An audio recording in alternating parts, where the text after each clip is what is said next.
Sa video na to, gusto kong ibahagi sa inyo kung ano nga ba ang nakapaloob sa unang kabanata ng ating aklat na Thoughts from the Mount of Blessing.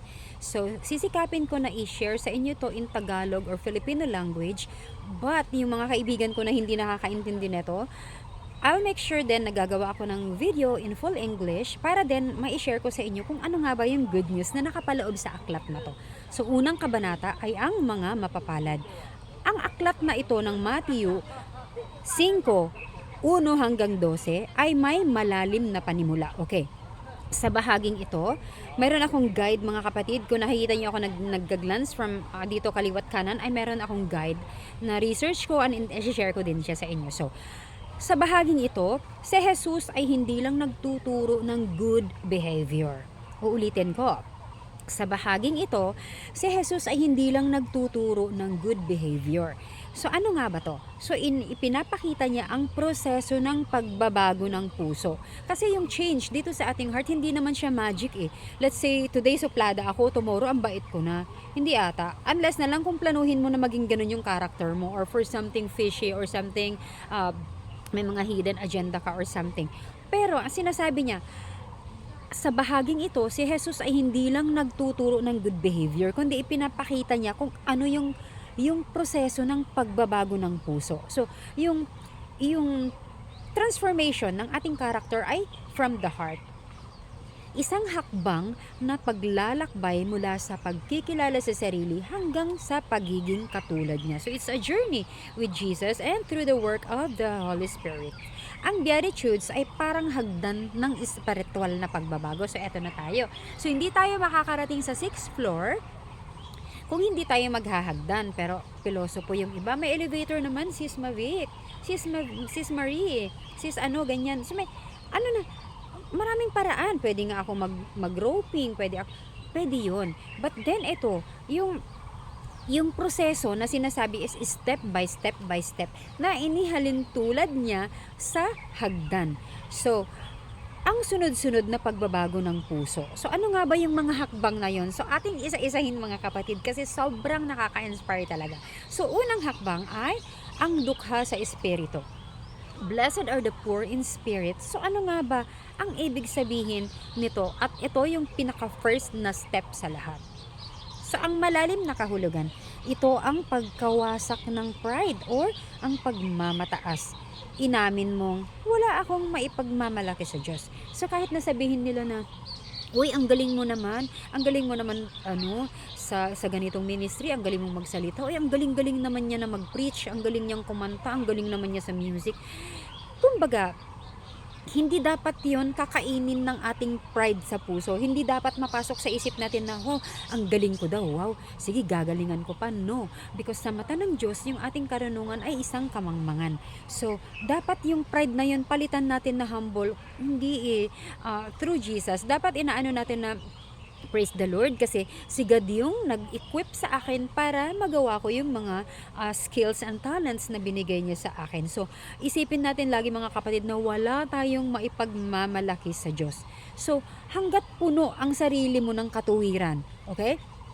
Yung self-explanation, yung nalalaman mo, nabasa ko na to, na-research ko na to, ako ay born Adventist, alam ko na to, bata pa lang ako, naririnig ko na ito ay alam ko na to, matagal na. So, walang puwang ang biyaya ng Diyos kung laging ang isip natin ay, alam ko na to, alam ko na yan, wag mo na dapat akong turuan. Hindi dapat ganun mga kapatid kasi mismo nagsasabi na ang katwiran na pumupuno sa isip mo, yung mga katwiran na yun na hindi nakabase sa Bible, yung sa'yo lang, yung kuro-kuro mo lang, idea mo lang, hindi ka magkakaroon ng space or puwang para sa bagong blessing ni God. So, sa totoong buhay, akala natin, mabuti ka na dahil hindi ka gumagawa ng malaking kasalanan. Akala lang natin yun. So, pero, nare-realize mo, kulang pa rin ang puso mo sa Diyos. Kulang talaga. Kasi nga,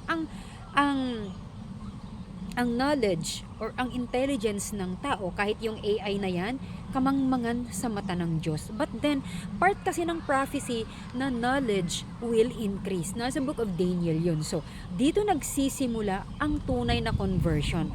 Pag nag-give ka sa Panginoon pag inamin mo, pag sinabi mo kay Jesus na, Jesus, yung mga binigay mo sa akin ay hindi ko magagawa kundi dahil sa iyo. So, dito nag-i-start yung conversion or yung pagbabago from the heart. So, number 1 yun ha, yung ating, ano na nga yun? Ang dukha sa espiritu. So, yung mga capabilities natin, huwag natin aminin na, kaya ko to, akin to eh. Kundi dahil sa kay Jesus. Sabihin natin, thank you God, praise the Lord. Kasi, He was able to make it for me. So, number 2, nahahapis. Those are yung mga nakaka-feel ka ng loneliness, sadness, anxious ka, meron kang stress na pinagdadaanan. Ang tunay na pagsisisi, ano nga ba to? Nahahapis ka or okay, you are sad, you are lonely, inulit ko lang yata, o sige, basta tunay na pagsisisi. Ano nga ba ang malalim na kahulugan? So, hindi lang lungkot, ayun, lungkot, kundi pagdurusa, lakas ng hangin mga kapatid, pasensya na po, hinahawi-hawi ko din yung aking buhok. So, hindi lang lungkot, kundi pagdurusa dahil nasaktan mo ang Diyos. So, sino ba sa atin dito mga kapatid ang masaya dahil nasaktan natin ang Diyos? Meron ba? I'm sure wala, 'di ba? So, in fact, pag nasasaktan natin ang Diyos, meron laging bumubulong dito sa tenga natin na you hurt the Holy Spirit. You hurt Jesus. And minsan kasi, dahil prideful nga yung heart natin, kahit alam natin na nakakasakit tayo, ginagawa natin because, ayun, kulang tayo minsan ng full surrender or full na conversion from the heart na magiging si Jesus. Kasi kung talagang Christ-like tayo kahit sinasaktan, okay lang, parang deadma lang, pero ang hirap, 'di ba? So, dapat ugaliin din pala natin yung magiging deadma sa ganun na mga bagay. Yung kung kahit nasasaktan ka, sige lang, kalma. Deadmahin natin yung anger. Hindi ko sinabi na deadmahin natin yung problema para hindi ma-correct. We must address the problem and then deadmahin yung anger. Pero minsan mga kapatid, hindi ako exempted kasi na try ko talaga mga kapatid na talagang ang galit ko ay talagang sinasabi ko na capital A-N-G-E-R. Madalang ako magalit. Yun din yung inaano ko sa self ko kasi my anger is very rare. Pero pag nagalit ako, sobra-sobra. So, nahahapis. So, ang tunay na pagsisisi, diba? So, ulitin ko, ang malalim na kahulugan ay hindi lang lungkot, kundi pagdurusa dahil nasaktan mo ang Diyos. So, ano nga ba?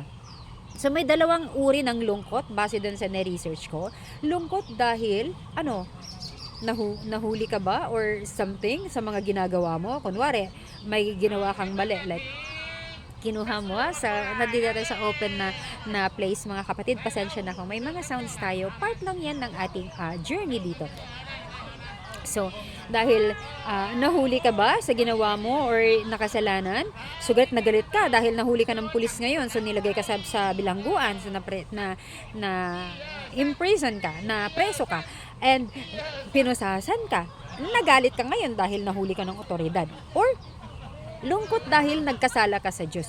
So, in between these na mga kapatid, masasabi ko na pinaka bottom line ay ang lungkot dahil nagkasala ka sa Diyos. Kasi kahit naman nahuli ka ng pulis, di ba? So, against kay God pa rin yun. Kasi meron tayong authority na nag-govern dito sa earth.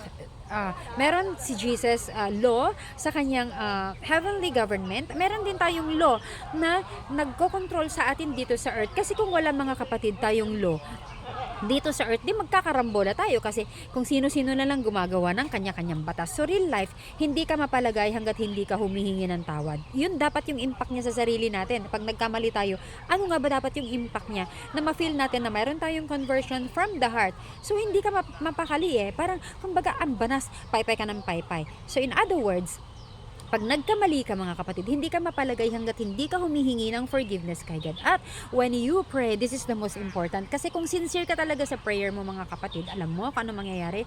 Tutulo at tutulo talaga ang luha mo. 'Di ba? Minsan nga may kasama pang sipon yan, aminin. Hindi ako nagjo-joke ha. Kasi senses natin yon, knows. Kumbaga response natin sa mga nafe-feel natin, sipon, luha, yung anything. So, iyon dapat yung ating part ng conversion. So, hindi tayo mapalagay hanggat hindi tayo nag-aas ng forgiveness and then naiiyak tayo pag nagpe-pray. Or meron man tao na hindi man talaga naiiyak magpe-pray but deep inside, they felt it. So, I'll let you see muna kung ano nga ba yung ating paligid. Ano nga ba yung background ko yan? Pakita ko lang. Hold on. Not background. Yung ating space. Ayan mga kapatid, i-enjoy nyo lang. So, nasa pavement ako habang nagpapatuloy ako sa pagsasalita. So, number 3 na tayo. I-enjoy nyo yung mountain. Maamo. So, ang pagsuko sa Diyos, maamo. So, ano nga ba ang malalim na kahulugan nito? So, hindi mo na ipinipilit ang sarili mong paraan. So, ano na? You are submitting yourself to Jesus. Sorry mga kapatid, bumalik ako. So, I hydrated myself. Uminom na ako ng water. While you enjoy the background. So, ayan. Maamo. Dapat maamo tayo. Sa ano? Sa pagsuko sa Diyos. Hindi yung parang ang astig naman natin. Loving na nga siya, forgiving na nga siya, tapos pag humingi tayo ng tawad, ganun-ganun pa. Let's be naman, yung meron tayong reverence sa Kanya, humble ourselves, nasusuko sa Panginoon. So ano nga ba ang malalim na kahulugan nito? So, hindi mo na ipinipilit ang sarili mong paraan dahil sumusunod ka na sa Kanya. In other words, you have meek and humble spirit na. So, ano ang insight niya? So, ang kaamuan ay bunga ng, sinong makakasagot? So, okay, pagtitiwala. Bunga yan ng pagtitiwala natin kay Jesus. Kung magiging maamo tayo sa pagsuko sa Kanya ay, it's because we trusted Him.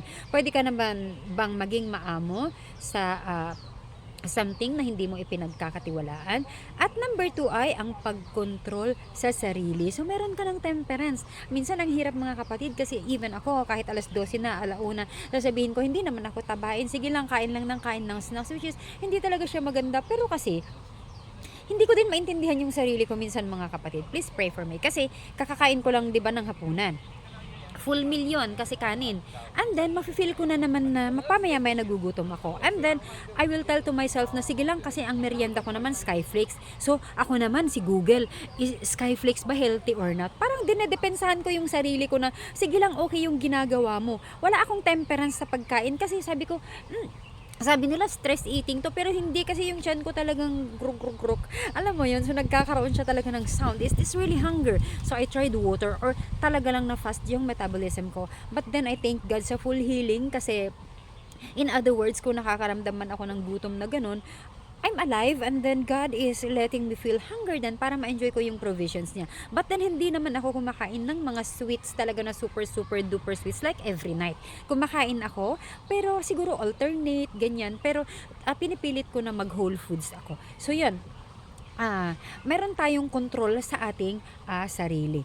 So sa real life yun ito ay tanda na si Kristo na ang kumikilos sa iyo. So little time na lang talaga para sa aking temperance din sa aking number 1 yung indulgence ko sa food kasi nga sobrang kampante na hindi ako tabain so kumakain lang ako ng mga hindi yung mga bawal kumakain lang ako na anytime gusto ko kahit ano hindi ako vegetarian mga kapatid although hindi ko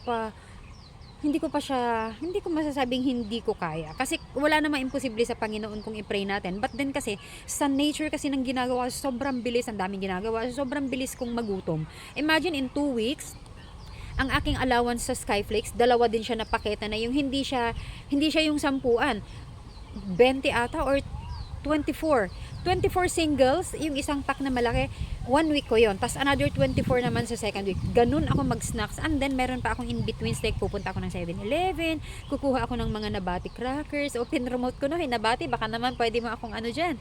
Yung nabati crackers mga kapatid na insert ko lang, indulgence talaga Indonesian siya na snack. Masarap siya kasi naka-flavored siya sa cheese and then chocolate. And yun, minsan, bibili ako ng 2. So, bubuksan ko siyang sabay, ihahalo-halo ko siya in 1 container. So, kung ano yung madampot ko, cheese or chocolate, I don't care. Basta kinakain ko siya, pero hindi siya healthy. Parang filler lang siya. So, tanda yun na si Kristo ay kumikilos siya sa akin through eating whole foods and be mindful of that. And then,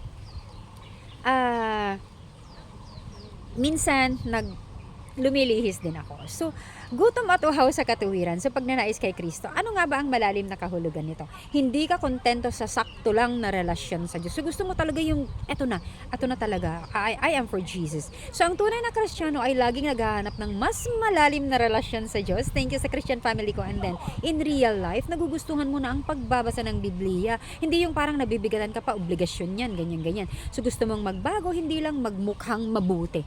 Mga kapatid, ulitin ko. Sa totoong buhay, nagugustuhan mo na ang pagbabasa ng Biblia. Nafe-feel mo na may self-conversion ka through your heart, diba? Through the power of the Holy Spirit. If you are beginning to like reading the Bible and you don't feel like it's an obligation. Hindi mo siya obligasyon na, ay, para magmukha akong mabuti, ganito, ganyan. No. Nasa iyo yun. Kahit hindi mo i-post sa Facebook, gusto mo talagang magbasa. And then, ang Diyos mismo ang pupuno sa kakulangan mo. So number 5, mahabagin. Ang pagbabahagi ng biyaya or sharing the blessings. Ano ang malalim na kahulugan nito, mga kapatid? Magsasalita lang ako ng medyo mabilis. So, kung naranasan mo ang awa ng Diyos, ipinapakita mo ito sa iba. Insight. Ano nga ba siya? Hindi ka maaaring tumanggap ng kapatawaran. Hoy, kung hindi ka marunong magpatawad. So, natamaan na naman ako, mga kapatid. It's not because hindi rin ako willing na mag-forgive. Kasi, meron akong separate video about that. Kung ano nga ba ang forgiveness din. Hindi siya yung ura-urada. Kasi it's still a process din. Parang hagdan-hagdan din siya. So, kung yung tao ay nasa peak ng kanyang anger and then hihingi ka ura mismo ng tawad, hindi naman yata, syempre nasaktan mo yung tao. Let the person calm down. Let the person realize. Pakalmahin mo kasi once na Christian, lalo pag Kristiyano yan, lalo pag alam niya din ang Diyos, magpapatawad at magpapatawad ka. Huwag natin pilitin, mga kapatid, ha, na maghingi agad ng tawad sa taong ano. Kasi, all in all, marunong din yan magpatawad naman. Kalma lang, kalma. So, temperance and pagiging kalma, importante. And then, malinis ang puso. Ang hirap nito, mga kapatid, ha, ang tunay na pagbabago. Ano ang malalim na kahulugan? Hindi lang actions ang nabago, pati puso at ano daw? Motibo. O diba? So ano ang insight niya? Ang relihiyon na panlabas lang ay walang kabuluhan sa Diyos. So, meron din akong separate na video. Ang dami nating plano ng mga video. Sana magawa ko. Pray niyo ako, mga kapatid, ha? Ano nga ba ang true religion? Okay? So, wag ko muna siyang i-topic ngayon. So, ano muna tayo sa real life application. Gumagawa ka ng tama kahit walang nakakakita. Yung sabi ko kanina, hindi naman lahat dapat nakapost sa Facebook or what. Pero bakit natin pinopost? Para sa ating ministry. Para maging aware yung iba. Hindi naman natin, mga kapatid, dapat isipin na ay, nagpo-post siya dahil gusto niya. Hindi, nagpo-post siya dahil meron siyang motibo na ibahagi sa mga tao ang mga magandang nagawa ni Jesus sa kanyang buhay. So, ito ang gumagawa ka ng tama kahit walang nakakita, and the next, hindi ka nagpapa-impress. Gusto mo lang mapasaya ang Diyos. That is correct. Pero, mga kapatid, importante na gamitin natin ngayon lahat ng resources natin, platform para mag-ministry, okay? Ito ang taong nakakakita sa Diyos sa araw-araw. Number 7 na tayo, mapagpayapa, tagapagdala ng presensya ng Diyos. Ano nga ba ang malalim na kahulugan nito, mga kapatid? Let me hydrate, ha, habang nagsasalita lang. Okay. So, wait. Mapagpayapa, tagapagdala ng presensya ng Diyos. Anong malalim na kahulugan? Inulit ko lang, hindi ka lang umiiwas sa away. Okay, ikaw ang nagdadala ng kapayapaan. So, natamaan na naman ako, mga kapatid, kaya nagustuhan ko ang topic na to kasi, well, ako hindi naman ako nagdadala din ng away. Ako yung inaaway, joke. Joke, mga kapatid. Okay, natatawa ako dito. Okay. So, let me digest. So, hindi ka daw nagdadala hindi ka lang umiiwas sa away, ikaw ang nagdadala ng kapayapaan. So, yun, forgiveness is a step-by-step process. So, insight, ano siya? Ang taong may kapayapaan sa puso ay nagiging instrumento ng Diyos sa iba. So, saan galing, mga kapatid, ang peace? Peace is only coming from Jesus. Alright, i-digest natin yan sa next na videos ko. Real life. Ikaw ang nag-aayos ng misunderstandings. Hindi ka nagpapalala ng chismis o gulo. Okay. Number 8, inuusig, katapatan sa gitna ng pagsubok. So, ano nga ba? May pagganon talaga, mga kapatid. Sorry naman. So, first na video ko to sa ministry ko, mga kapatid. Please bear with me. Okay? So, hindi ko maiwasan minsan na nagganyan-ganyan ako dito. So, yung arte-arte naman ito mag-ministry. Okay. So, inuusig, katapatan sa gitna ng pagsubok. Ano ang malalim na kahulugan niya? Kapag tunay kang nabago, hindi lahat matutuwa sa iyo.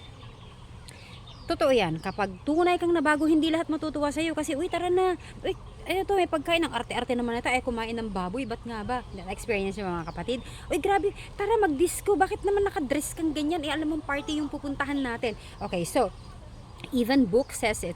Kapag tunay kang nabago, hindi lang physically, even yung sa choices mo of food, ang arte-arte niya, ba't kaya hindi ako kumakain ng pasayan, hindi ako kumakain ng shrimps, hindi kumakain ng crabs, lobster, anong kinakain mo, tao ka ba? Diba? So insight, ang pag-uusig ay patunay na ikaw ay nabubuhay ayon sa katotohanan. So real life, pinagtatawanan ka dahil sa pananampalataya, that is very correct. So hindi ka sinasama dahil iba ka na. Di ba? Ano na, one each way. Parang one each way na parang dyan ka at dito na ako. Pero sabi ni Jesus, magalak ka. May gantimpala ka sa langit. Kung pinagtatawanan ka pala, naalala ko. Ang dami kong experience mga kapatid talaga na i-share about sa mahahabang damit na ako ay pinagtatawanan. Ba't daw ganun-ganun yung buhok ko? Alam mo yun? Although na-try ko din naman yung iba't ibang uri na ng buhok talaga. Pero anyway, it's another story. Yung physical appearance ba na na-try ko na mag-violet ng buhok, na-try ko na mag-color-color ng buhok, yung mga nun for fun lang. Pero nung ako, maraming natuwa dun ha, yung cherry red na hair, purple na hair, na blunt siya, blue and then violet siya pag naarawan. Ang daming natuwa. Pero nung ako ay ano ng itim, parang ayaw na, sayang, tanda-tanda mo. Ay, nung nag-brown ka, ba't ka nag-brown-brown? Dapat mo mga sabadista, kasi minsan mga kapatid ako nagkukulot-kulot, no? Physically, gusto ko din yan. Hindi naman nagsabi ang Bible na wag ka magkulot eh. Ang sabi niya, wag ka lang pasobra. Yung hindi na, basta magtatapik na lang ako about that one. Tatapusin ko lang to. So yung damit mo, ba't naman sobrang haba? Dapat ba mahaba? Look. Ang gaano nga ba kahaba yan? Look ha? Mahaba talaga siya mga kapatid. So, mahaba. So, pagtatawanan ka, hindi kasi dyan na nga yan. Ano yan? OP yan, OP. Kasi hindi naman yan. Tinan mo, wala pang ganyan, etc. So, sabi ni Jesus, magalak ka. Kasi, you have a reward in heaven. So, ano ang core message ng buong chapter na to? I-wrap up ko na mga kapatid ha, kasi i-close na natin ang video na to. Ang pagiging Kristiyano ay hindi pagpapakita lang sa kabutihan, kundi pagbabago ng puso mula sa loob, palabas. So, inside, dito sa heart natin, outwards. Okay? In, outwards. Hindi yung, hindi pabaliktad. Na pakitang tao muna. Hindi. Dapat nasa puso natin. So, ang spiritual journey summary nito ay inaamin mong wala ka. Dukha ka sa espiritu. Walang-wala ako, Jesus. Sasabihin nila, yung yaman mo, walang-wala ako. Ay, hindi blessing yan ni Jesus. Ay, ang galing mo magtugtog. Hindi bigay yan ni Jesus. Kulang pa nga ako sa knowledge. Yun ang palagi kong sinasabi mga kapatid. Uy, Sis Marie, Sis Marie, Neng, ang galing-galing mo naman kumanta, ang galing-galing mo. No, hindi kasi marami pa akong kakainin na asin, kumbaga. But then, God equipped me for that. For me, gusto ko pa siyang i-improve kasi bakit? Hindi naman dahil sa ambisyosa ako. At hindi naman masama maging ambisyosa. Kaya siya gusto kong i-improve kasi nagbigay si Jesus na dapat natin i-enhance or i-multiply ang ating talent. Okay, spiritual summary ng ating journey ng reading ngayon. Babasahin ko, meron tayong 8 mga kapatid. So, inaamin mong wala ka, number 1. Dukha sa espiritu. Nagsisisi ka, nahahapis. Susumusuko ka, ay maamo. And what else? Hold on. Okay, hold on. Naghahanap ka ng Diyos. And then, sumusuko ka. Dahil nagbabago ka sa pakikitungo, nililinis ang puso, pure in heart, nagiging blessing ka sa iba, peacemaker, naninindigan ka hanggang dulo, persecuted. Uulitin ko nga mga kapatid. Okay, parang magulo siya. Number 1, inaamin mong wala ka, dukha sa espiritu. Number 2, nagsisisi ka, nahahapis. Number 3, sumusuko ka, maamo. And then number 4, naghahanap ka ng Diyos, gutom sa katuwiran. Number 5, nagbabago ka sa pakikitungo, mahabagin. Number 6, nililinis ang puso, pure in heart. Number 7, nagiging blessing ka sa iba, peacemaker. And number 8, naninindigan ka hanggang dulo, persecuted. So, ano ko sa description mga kapatid ng aking video kung ano yung mga tinapi ko. So, practical na tanong para sa ating sarili. Ano nga ba ang dapat nating itanong ngayon after natin ma-read yung chapter 1? Ako ba ay tunay na mapagpakumbaba o mayabang pa rin? Tinanong ko din to sa sarili ko. Ang mga tanong na to mga kapatid para sa sarili ko na sinishare ko lang din sa inyo kasi I like to share my spiritual journey. Tagalog nga pala. Gusto kong ibahagi sa inyo yung spiritual na pagbabago ng aking paglalakbay sa Panginoon. So, number 2, nagsisisi ba ako sa kasalanan o pinagtatakpan ko lang? Pinipilit ko bang idepensa na tama ako? And next question, nakikita ba si Kristo sa ugali ko? And next na tanong, nagdadala ba ako ng kapayapaan o gulo? So, iyon mga kapatid ang ating end ng ating video ngayon. So, sana mga kapatid ay samahan nyo ako sa aking pagbabahagi kasi umpisa pa lang to, and ito yung pinaka first ko na video mga kapatid sa aking ministry. Please support me. Hindi ko na babaguhin yung Facebook ko, yun pa din siya for how many months na naging quiet ako. So please pray for me din mga kapatid na ma-share ko to, but I will try yung best ko na makagawa ng full video in English para sa mga friends ko na hindi nakakaintindi ng Tagalog. Happy Sabbath everyone, at tara na, go go go na, and thank you and God bless everyone sa pakikinig. Happy Sabbath!